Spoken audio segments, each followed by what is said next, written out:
I would like to tell you the story of a young Sumbinese man who transformed his life through our industry of tourism. Yendi was born into a family of 5, and his father died when he was 9 years old. From that moment on, he woke up every day at 5 a.m. to walk to school, and upon his return in the late afternoon, he was carrying huge sandbags from the river to construction sites to earn money for his family. When he was 13, his mother died, and his brothers and sisters were divided among family and friends. After working really hard to get through high school, Yendi applied to come to our school. My part in Sumba's story began 5 years ago, when I first visited an Indonesian island very few people ever heard of, let alone visited. I had gone with 2 of my closest friends, who were as captivated as I was by the stunning landscapes, unspoiled beaches, and unique animist culture. We fell in love with Sumba and the people we met, who were curious, welcoming, and deeply proud of their heritage. It seemed like paradise. While my friends very sensibly spent their holidays sunbathing, swimming, reading novels, I started to write down my impressions in a little notebook. They thought I was going through some kind of midlife crisis, and perhaps I was. What got me scribbling was a stark contrast between the beauty of the island and the poverty of its people. I was saddened by the difficult living conditions. The soil is very arid and made of coral limestone. And due to a very short rain season, there is a constant lack of water. Most girls are not schooled beyond the age of 10, while infant mortality and malnutrition are high. Their tribal society is one of the purest animist cultures that still exists today. They're so deeply connected with nature and their ancestral spirits that control their everyday life. These people desperately needed investment and jobs. Tourism was the obvious answer, but mass tourism would bring pollution and would hollow out the culture, destroying the very things that made that island so unique. These people weren't prepared for a tourist invasion and were likely vulnerable for speculators paying way too little for their land. It was clear that future hotel owners would recruit more skilled people from more developed islands like Bali or Java, because the locals had neither the English nor the hospitality skills. I felt I had to do something and move fast. But what? I spent that first visit listening to the stories of hardship and struggle. And slowly, I started to understand their hopes and dreams. What the community wanted was a way to address Sumba's current and future social and economic needs by attracting visitors to the island who cared about their impact on the environment. But how to help that become a reality? I sat down and read through all my notes and realized that all my observations boiled down to one simple premise: that sustainable development begins and ends with local communities. Once I was clear on that priority, my ideas really started to take shape. On the last morning of our trip, I woke up with the idea of building a hotel school to provide the people of the island with the necessary hospitality skills, and to introduce a model of how to embrace tourism while preserving the culture and the environment. It took over a year to get the project started and to gain the trust of the local people. There were many hurdles, unexpected challenges, and many times I just thought of giving up and taking the first plane back home. But with the help of family and friends, this is what the Sumba Hospitality Foundation looks like today. It's a vocational hotel school that trains local people to the highest standards of the hospitality industry.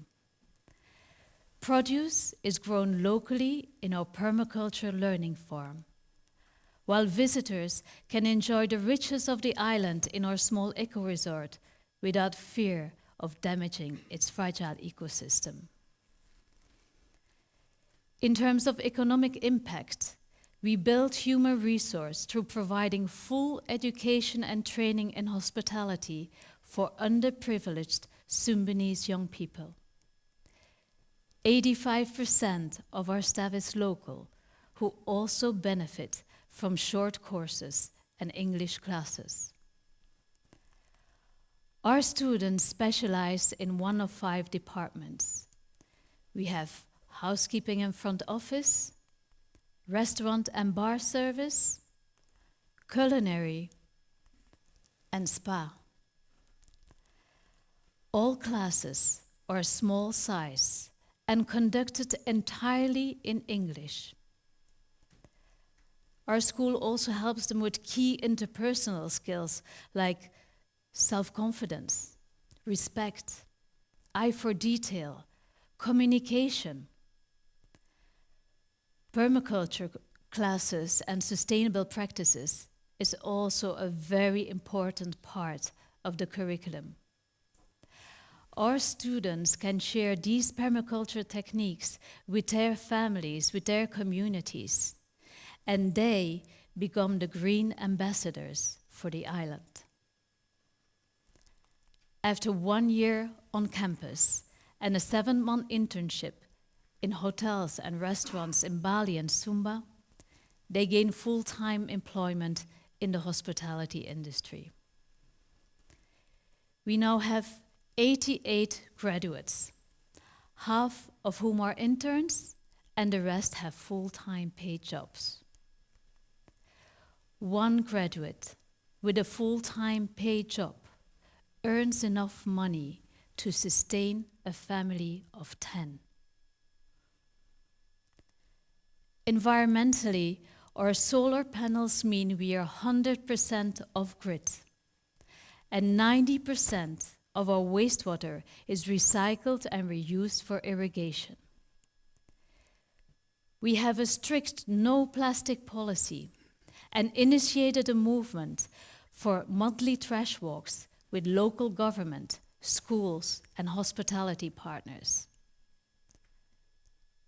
As good as this sounds, this is one of our big challenges, because what do we do with all the plastic?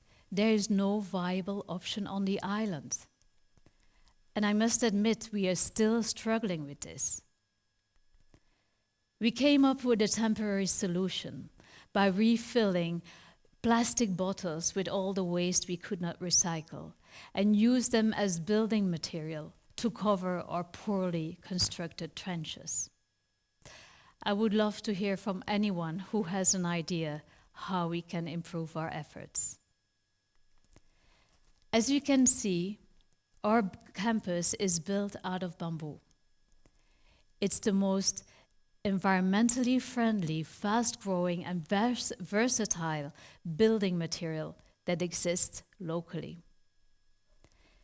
Inspired by the concept and the philosophy of the Green School in Bali, I asked its brilliant architect, Elora Hardy, to design our campus. To ensure our success benefits the wider community directly, Our daily English classes are free and open to all. Our school comes alive every day between 5 p.m. and 6 p.m. with laughter and games and songs when we open our doors to the children of the community. Our students volunteer to become the teachers, which is a beautiful example of empowerment and giving back to their own community. They just love it. Another big challenge we encountered is that the island is divided in 4 regions. And because of their tribal background, they were not cooperating. So we decided that we would take equally from each region of the island students to represent our student body. In this safe environment, they learn about each other's differences and get a way better understanding and really embrace the diversity. All religions and tribal associations are welcome, and our ratio, male to female recruits, is 50-50. Lieselot, one of our guests who stayed in our hotel, said she really enjoyed her stay in the luxury environment, but it was a much richer and more immersive experience. She told us she was humbled and inspired to meet and talk to our students and team members, and said it gave her a much better idea about the island. Our guests feel rightly part of the project, as 100% of the income of our hotel is used to sustain the program. As the resort thrives and visitor number rise, we are increasingly confident this is a model that can work nationally. In 2017, we organized our first Sustainable Tourism Conference, where we invited local NGOs and international developers to share their vision of the future of Sumba's tourism. We act as an independent lobby group and devised a roadmap for the entire island. We are determined to find a balance between community, culture, conservation, and commerce to foster responsible tourism. So, what's next? If we can prove the model works across the whole island and continues to be supported by the Indonesian government, surely it can be adapted elsewhere, maybe even globally. I would love to talk to anybody who is interested in this model so we can work together to scale and to improve the lives of those people that tourism too often neglects. As a community, we are resourceful, inventive, and have many networks. I can only encourage every one of you to take a chance, take action, and get involved. So, let me end now by telling you some more about that young Sumbanese man. Today, Yendi has graduated from our school and has full-time employment in Nihiwatu, the #1 resort in the world. Now he earns enough money to realize his dream. Buy some land, build a house, and reunite his brothers and sisters. I believe Yendi's achievement says it all. Thank you so much for listening to the story of my Sumba and of Sumbas everywhere. Thank you.